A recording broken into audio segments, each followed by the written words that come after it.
Dear friends of Veriditas, I have a message for you. These are reflections as I left Chartres in June, and I'd like to take a few minutes of your time to share them with you.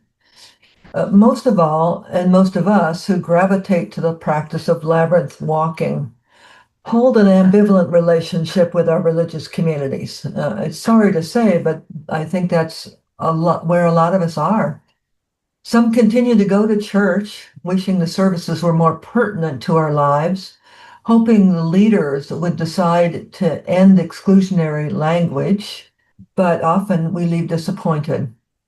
We find ourselves restless, disengaged, even annoyed, while a deep spiritual hunger lies heavy in our hearts. Others have stepped away entirely. We show up at weddings and funerals and other threshold moments, calling ourselves spiritual but not religious. And yet, this brings its own challenges. We can drift without anchor. We stagnate, often unaware that our souls are still seeking, still longing to grow. We can allow ourselves to be distracted from the important human task of spiritual maturity through self-reflection, nurturing self-knowledge that leads to empathy, kindness, and compassion.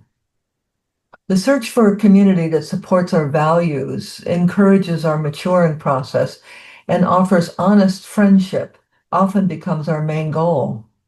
Some of us are lucky enough to find these communities. For me, this search led to an unexpected rediscovery, one that rekindled hope and deepened my spiritual framework. Over the last 2 years, I feel that I have found the continuing path to spiritual maturity, found the kind of what's next on my journey. It started with my work with Brian Swimme and cosmogenesis. Surprisingly, his work led me back to my own library. There, I found several heavily underlined books by an author I now realize I wasn't quite ready to receive at the time. His name is Diramu Omerchu. Omerchu is a retired Irish Roman Catholic priest of the missionary order. He's an author of 16 books and a social scientist who has a counseling background rather than a parish orientation. His one statement, spirituality is 70,000 years old and traditional religions are 4,500 years old. This statement from his early book, Reclaiming Spirituality, lit a spark in me. He loves the Roman Church and its worldwide diversity, and yet is brave enough to step out of the patriarchal viewpoint that unknowingly hinders so many of us. Rather than a transcendent sky god, who we are taught is omnipresent, omnipotent, and all-knowing, he places the unfolding mystery of God in the evolving creation of the earth and the evolutionary mystery of the universe. Brian Swimme is exploring the creation of the cosmos, the container of all life as we know it, while Diramu Omerchu offers the spiritual implications for human evolution. Both move beyond the Greco-Roman theological scaffolding and outdated Newtonian science and embrace a worldview informed by new scientific insights from quantum physics, along with indigenous knowledge and feminine wisdom, a lineage also central to the work of Thomas Berry.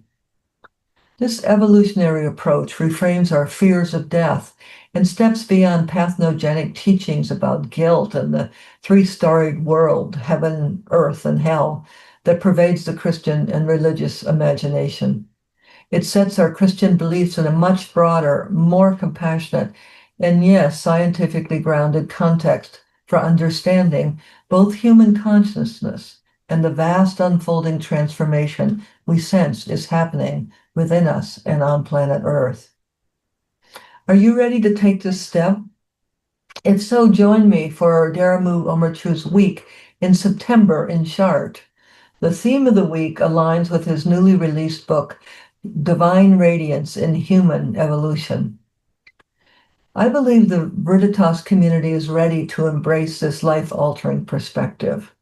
I know pastors who are frustrated with their congregations and seekers who don't know where to look. Others don't know how to step out of the box because they don't know they're in a box except for their restlessness. Often people say to me, I'll come to Chart someday, or it's on my bucket list. But friends, we've been gathering in Chart since 1998. The world is shifting dramatically, and we don't know the changes ahead. Perhaps now is the time. Please consider joining us.